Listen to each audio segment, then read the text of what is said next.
स्वागत है आप सबका आपके अपने YouTube चैनल पंख मोर में। उम्मीद करता हूं दोस्तों आप सब अच्छे होंगे और अपनी पढ़ाई को पूरी मेहनत के साथ कर रहे होंगे। तो दोस्तों हम पढ़ रहे थे गुप्तोत्तर काल के बाद में राजपूत काल को। राजपूत काल जो कि 800 से 1200 ईस्वी तक उत्तर भारत में जितने भी राजवंश रहे उनको हम कहते हैं, उनको हम राजपूत काल के अंतर्गत पढ़ते हैं।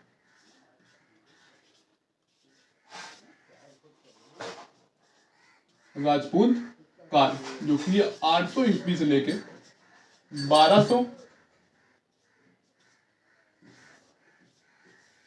ईस्वी के बीच हम पढ़ते हैं। तो राजपूत काल में कल की हमने वीडियो में दोस्तों गुर्जर प्रतिहार वंश और जो सीमावर्ती राजवंश था पाल वंश उसको हमने पढ़ा था। उसको हमने इसलिए पढ़ा था क्योंकि हम दक्षिण भारत में राजपूत वंश को पढ़ चुके थे और त्रिपक्षीय संघर्ष को समझने के लिए गुर्जर प्रतिहार वंश और पाल वंश को समझना जरूरी था। हालांकि दोस्तों जब राजपूत वंश को हम पढ़ लेंगे जितने भी हैं, उसके बाद में सीमावर्तीय राजवंशों में हम पाल वंश को एक पॉइंट शुरू में बता देंगे। उसके बाद में जैसे सेन वंश है और जो कश्मीर के राजवंश है उनको हम फिर लास्ट वीडियो में पढ़ेंगे। तो दोस्तों आज की इस वीडियो हम देखेंगे कन्नौज पर, क्योंकि गुर्जर प्रतिहार वंश का जब कन्नौज से पतन होता है तो कन्नौज पर गहलवाल वंश का उदय होता है। गहलवाल वंश का उदय किस तरीके से होता है, तो किन किन शासकों के द्वारा गहलवाल वंश में शासन किया जाता है और किस तरीके के प्रश्न इससे पूछे जाते हैं, सभी को हम अच्छे से डिस्कस करेंगे। उससे पहले देख लेते हैं दोस्तों कि आखिर हमें राजपूत काल में 800 से 1200 ईस्वी के बीच इन 400 वर्षों में किन किन प्रमुख राजवंशों के बारे में पढ़ना है और इनकी लोकेशन कहाँ है, ताकि जब आप कोई भी राजवंश को पढ़ें आने वाली वीडियो में तो आप इस मैप को देखें और उनके बीच संबंध को स्थापित कर सकें। तो चलिए दोस्तों, मैप से मुझे लगता है दोस्तों कि आपको इतिहास समझने में थोड़ी सी सहूलियत आ रही होगी, क्योंकि जब आप बुकों से पढ़ते हैं तो आपको दिक्कत सबसे बड़ी यही आती है कि कौन सा राजवंश पढ़ तो लेते हैं लेकिन हमें पता ही नहीं रहता है कि राजवंश आखिर है कहाँ पे। तो मैंने मैप के जरिए आपको दिखाने की कोशिश की है और पीसीएस वगैरह में जो मेंस में अच्छे क्वेश्चन मैप से बनते हैं तो उनको भी आप इससे बना पाएंगे और अपनी सारी जो कंफ्यूजन होती है कि जैसे किन किन राजवंशों के बीच युद्ध हो सकते हैं उसको भी आप दूर कर पाएंगे। तो चलिए दोस्तों देखते हैं राजपूत काल जो कि 800 से 1200 ईस्वी के बीच रहता है, जिसमें हम काशी वाले क्षेत्रों में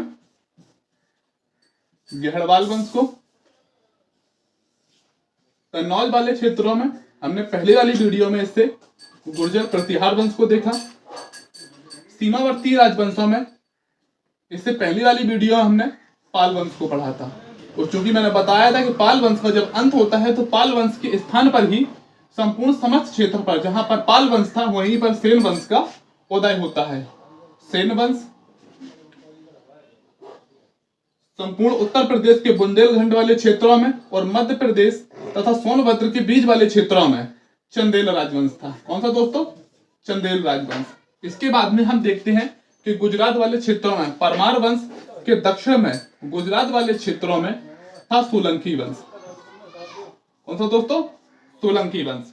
और राजस्थान वाले तथा मध्य प्रदेश वाले क्षेत्रों में था परमार वंश, यहाँ पे परमार वंश। और दिल्ली तथा हरियाणा वाले क्षेत्रों में कौन सा था दोस्तों? चौहान वंश। चौहान वंश। और यहाँ पे हमने देखा गुर्जर प्रतिहार वंश और यहाँ पे गढ़वाल वंश और यहाँ पे पाल तथा सेन वंश। ये दोस्तों थे राजपूत काल के प्रमुख राजवंश। हालांकि जो छोटे छोटे राजवंश हैं जिनमें हमें केवल राजधानियां तथा शासकों के संस्थापकों के नाम याद रखने हैं उनको हमने लोकेट नहीं किया है। जो छोटे छोटे से 2-2, 3-3 पॉइंट बनते हैं उनकी लोकेशंस को नहीं दिखा है, फिर आपको कंफ्यूजन होती। यही प्रमुख राजवंश है दोस्तों जिनको हमें राजपूत काल में पढ़ना है। तो इससे पहले हम दोस्तों मैं बता दूं आपको गुर्जर प्रतिहार वंश को पढ़ चुके हैं और यहाँ पर हम पाल वंश को पढ़ चुके हैं। आज की इस वीडियो में देखेंगे जो वाराणसी वाले क्षेत्रों में था गहलवाल वंश। गहलवाल वंश, गहलवाल वंश दोस्तों जिसका उदय होता है, जिसका मूल स्थान माना जाता है कि उत्तर प्रदेश के दक्षिण में विंध्य पर्वतमाला में बसे हुए घने जंगलों में ही इनका मूल स्थान माना जाता है। और इसके गहलवाल वंश का उदय वाराणसी में हुआ और वाराणसी से अधिकतर इसका जो क्षेत्र रहा यहाँ पे बिहार के सबसे पूर्वीय छोर से लेकर सबसे पूर्वीय क्षेत्र से लेकर उत्तर प्रदेश के सबसे पश्चिमी क्षेत्र तक गहलवाल वंश का विस्तृत क्षेत्र विस्तार रहता है। हालांकि इसका जो उदय होता है वह होता है वाराणसी से। ठीक है दोस्तों, उम्मीद करता हूं दोस्तों आपको यह लोकेशन से थोड़ी सी समझ में आई होगी, क्योंकि जब गुर्जर प्रतिहार वंश का कन्नौज से अंत होता है, गुर्जर प्रतिहार वंश का जब कन्नौज से अंत होता है तो कन्नौज वाले और संपूर्ण उत्तर प्रदेश वाले क्षेत्रों पर गहड़वालों के द्वारा ही शासन किया जाता है। और गहड़वालों में सबसे ज्यादा शक्तिशाली जो शासक था गोविंद चंद, इसके द्वारा सबसे बड़े क्षेत्र पर पूरे संपूर्ण उत्तर प्रदेश प्लस बिहार वाले क्षेत्रों पर वर्तमान अधिकार कर लिया जाता है। देखते हैं दोस्तों आज की इस वीडियो में हम गहड़वाल वंश को, आपको थोड़ी सी लोकेशन समझ में आई होगी कि आखिर राजपूत काल में कौन कौन से राजवंश है जो हमको पढ़ने हैं। कन्नौज का गहड़वाल वंश, और कन्नौज के गहड़वाल वंश के द्वारा जो राजधानी बनाई गई थी वाराणसी को बनाई गई थी। किसको दोस्तों? वाराणसी को। इसीलिए इनको कभी कभी काशी नरेश भी कहा जाता है। पूछा जाता है कि किस राजवंश को काशी नरेश के नाम से जाना जाता है, तो गहड़वाल वंश को। गहड़वालों का मूल स्थान विंध्याचल पर्वत बन थे, जैसे कि मैंने बताया था विंध्याचल जो पर्वत बन थे वो इनका मूल स्थान थे। अब इसके बारे में देखते हैं कि गहड़वाल वंश के प्रमुख शासक, छोटा सा दोस्तों राजवंश है, 2-2, 4-4 पॉइंट हैं। जैसे कि इसमें शासकों में चंद्रदेव, गोविंद चंद्र, विजय चंद्र और जयचंद्र। और भी दोस्तों 2 शासक थे जो इतने ज्यादा महत्वपूर्ण नहीं है और ना ही उनसे प्रश्न पूछा जाता है। अक्सर जो प्रश्न पूछे जाते हैं वो इन्हीं 4 राजवंशों से पूछे जाते हैं। जैसे कि हम देखते हैं चंद्रदेव को, जो कि 1080 में ईसवी में शासक बनता है और उपाधि धारण करता है महाराजा धीराज की। चंद्रदेव 1080 में शासक बनता है और महाराजा धीराज की उपाधि धारण करता है तथा वाराणसी को अपनी राजधानी बनाता है। किसको दोस्तों? वाराणसी को अपनी राजधानी बनाता है। इसके बाद में जब कन्नौज से गुर्जर प्रतिहार वंश का अंत होता है तो कन्नौज को गोपाल से छीनता है। गोपाल को हराकर कन्नौज पर अपने अधिकार को स्थापित करता है। कौन? चंद्रदेव करता है। दिल्ली के तोमरों ने भी अधीनता स्वीकार की थी, क्योंकि दिल्ली के आसपास वाले क्षेत्रों में छोटी स्तर पर, क्योंकि मैंने बताया कि क्षेत्रीय स्तर पर भी कुछ राजवंश थे और दिल्ली के क्षेत्रीय स्तर पर जो राजवंश थे वह थे दोस्तों तोमर, और दिल्ली के तोमरों के द्वारा भी चंद्रदेव की अधीनता स्वीकार की जाती है। इसके बाद में जो दूसरा शासक आता है दोस्तों वह आता है गोविंद चंद्र, जो कि गहड़वाल का वंश का सर्वाधिक शक्तिशाली शासक था और इसका जो संपूर्ण क्षेत्र विस्तार था उत्तर प्रदेश तथा बिहार के अधिकतर क्षेत्र पर इसने गहड़वाल वंश को एक केंद्रीय सत्ता के रूप में स्थापित किया था। इसके बारे में दोस्तों 2-4 पॉइंट है जो बहुत महत्वपूर्ण है और पूछे जाते हैं। जैसे कि पालों से मगध जीता तथा मालवा पर अधिकार किया। जो पाल वंश था पालों से मगध को जीता और मालवा पर अपने अधिकार को स्थापित किसने किया था? तो गोविंद चंद्र ने स्थापित किया था। यह एक दोस्तों बहादुर होने के साथ साथ एक विद्वान भी था। इसके लेखों में इसे एक प्रमुख उपाधि से सम्मानित किया गया है, जिसके द्वारा इतिहासकार इसे विद्वान होने को मानते हैं। जैसे कि इसकी उपाधि जो थी वो विद्या विचार वाचस्पति की इसने उपाधि धारण की थी। कौन सी दोस्तों? विद्या विचार और वाचस्पति की उपाधि किसने धारण की थी? तो धारण की थी गोविंद चंद्र ने। याद रखेंगे दोस्तों जो चंद्र वाले शासक हैं वह गहड़वाल वंश के शासक हैं। लास्ट पेज में चंद्र लगा हुआ है, जैसे कि जय चंद्र हैं, विजय चंद्र हैं और इसके बाद में गोविंद चंद्र हैं और चंद्रदेव हैं। जो चंद्र वाले शासक हैं वो किस वंश के हैं? गहड़वाल वंश के हैं। और गोविंद चंद्र के द्वारा उपाधि धारण की जाती है कौन सी? विद्या विचार वाचस्पति की। ठीक है दोस्तों। और इनकी एक पत्नी थी जिनका नाम था कुमार देवी। कौन थी दोस्तों? इनकी एक पत्नी थी जिनका नाम था कुमार देवी।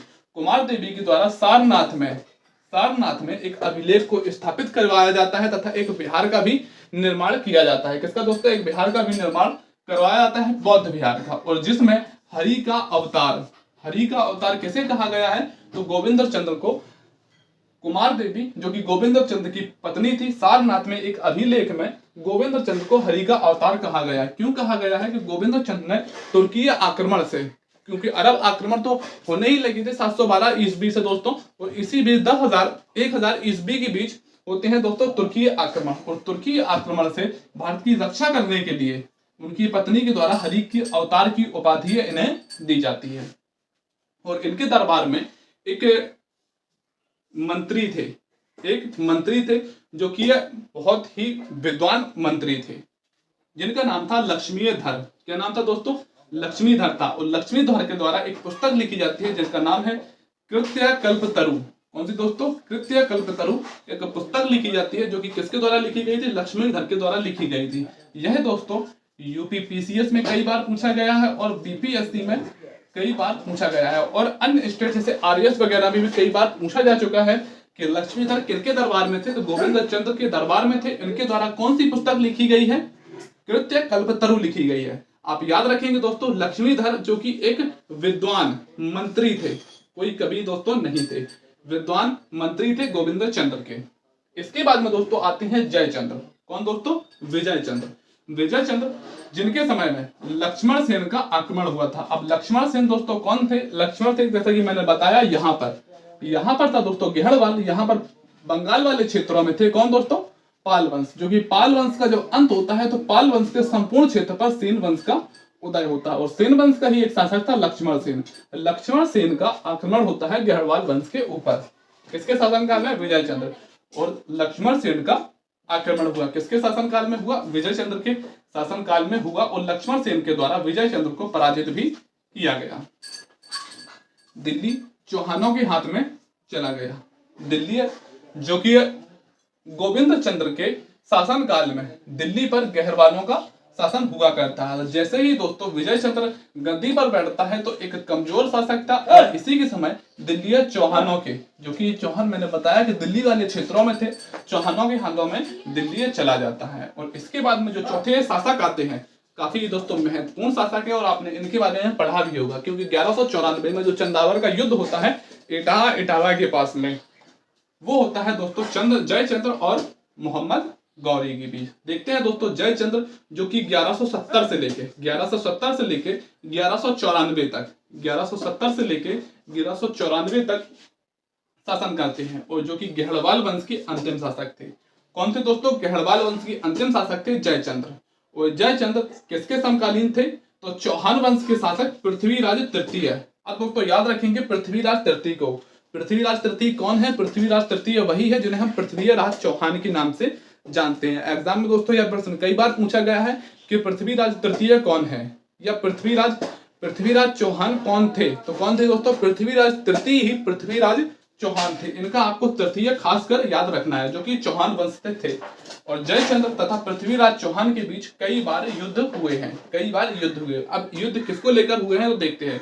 एक दोस्तों पुस्तक है पृथ्वीराज रासो जो कि चंद्रवरदाई के द्वारा लिखी गई। बहुत ही दोस्तों महत्वपूर्ण इंपॉर्टेंट पुस्तक है। जब हम चौहान वंश को पढ़ेंगे उसमें भी हम इस पुस्तक को देखेंगे। हालांकि दोस्तों बता इसलिए रहा हूं ताकि थोड़ी सी इससे कहानी जुड़ी हुई है।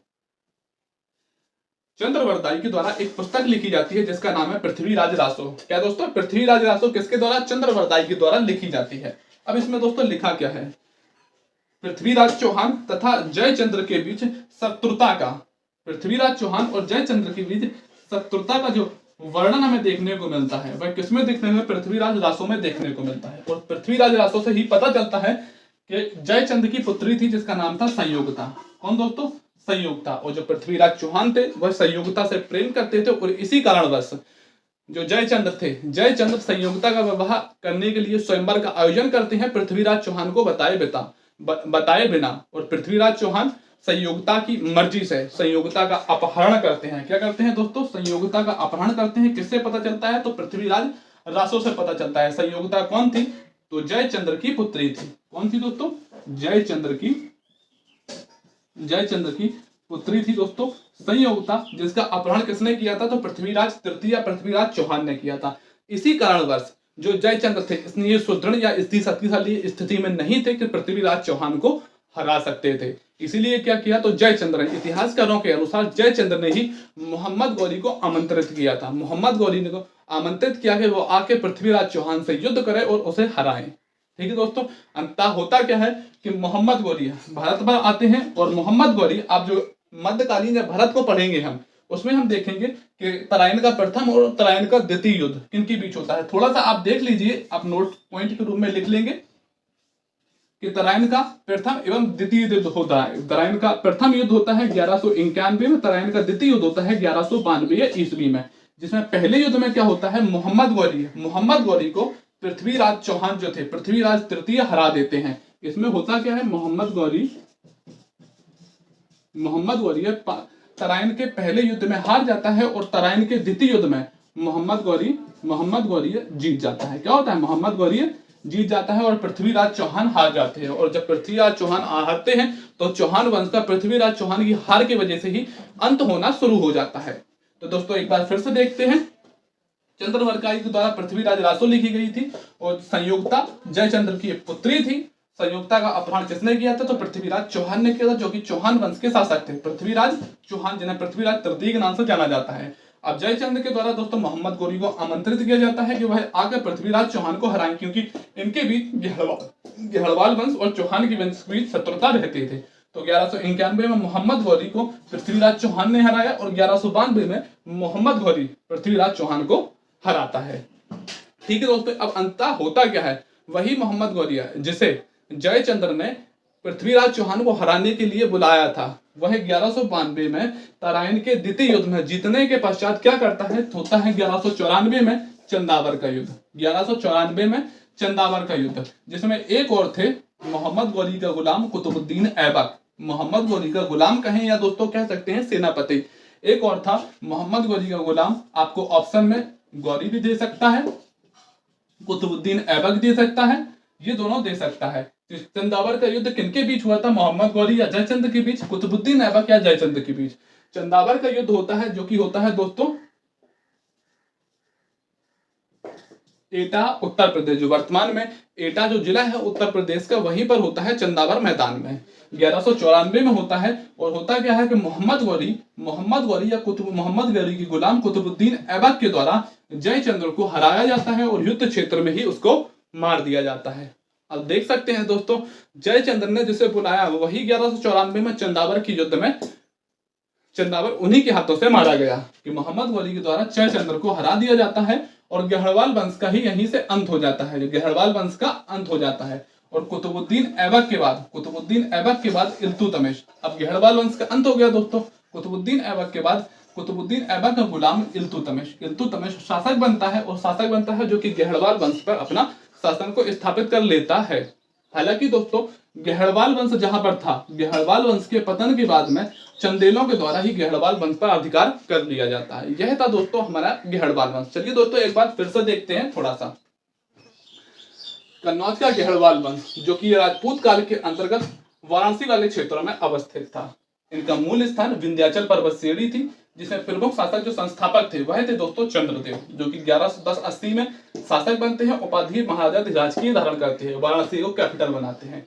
दिल्ली की तोमरों ने भी इसकी अधीनता स्वीकार की थी। दूसरे शासक गोविंद चंद्र जो कि सर्वाधिक शक्तिशाली थे, इनके द्वारा गेहड़वाल वंश को अधिक क्षेत्र पर विस्तारित किया जाता है। पालों से मगध को जीता तथा मालवा पर अधिकार किया। विद्वान इनके लेखों में एक उपाधि दी गई है जो कि है विद्या विचार वाचस्पति की। कुमार देवी जो कि इनकी पत्नी थी, सारनाथ में अभिलेख में इन्हें हरि का अवतार की उपाधि दी गई थी। और लक्ष्मीधर जो कि इनके मंत्री थे, काफी विद्वान थे, जिनके द्वारा कृत्य कल्पतरु एक ग्रंथ लिखा गया है। अगले शासक आते हैं दोस्तों विजय चंद्र। अगले शासक कौन आते हैं? विजय चंद्र, जिनको विजय चंद्र जो कि इनके समय में लक्ष्मण सेन जो कि सेन वंश का शासक था, लक्ष्मण सेन का आक्रमण होता है और दिल्ली चौहानों के हाथ में चला जाता है, गेहड़वालों के हाथ से लेकर कर। इसके बाद में आते हैं जयचंद्र जो कि 1170 से 1194 तक शासन करते हैं और इनके शासनकाल की प्रमुख घटना है चंदावर का युद्ध 1194, जिसमें गौरी या कुतुबुद्दीन ऐबक के द्वारा जयचंद्र को हराया जाता है चंदावर के युद्ध में, जो कि 1194 में हुआ था। और जयचंद्र पृथ्वीराज चौहान के समकालीन थे और चंद्रवरदाई की पृथ्वीराज शासकों से पता चलता है कि संयोगिता का अपहरण किसने किया था दोस्तों? पृथ्वीराज चौहान ने किया था। उम्मीद करता हूं दोस्तों आपको आज की वीडियो पसंद आई होगी और जितना भी मैंने दोस्तों गेहड़वाल वंश में पढ़ाया है आपके लिए मोर देन सफिशिएंट है और इससे ज्यादा आपको पढ़ने की जरूरत नहीं है।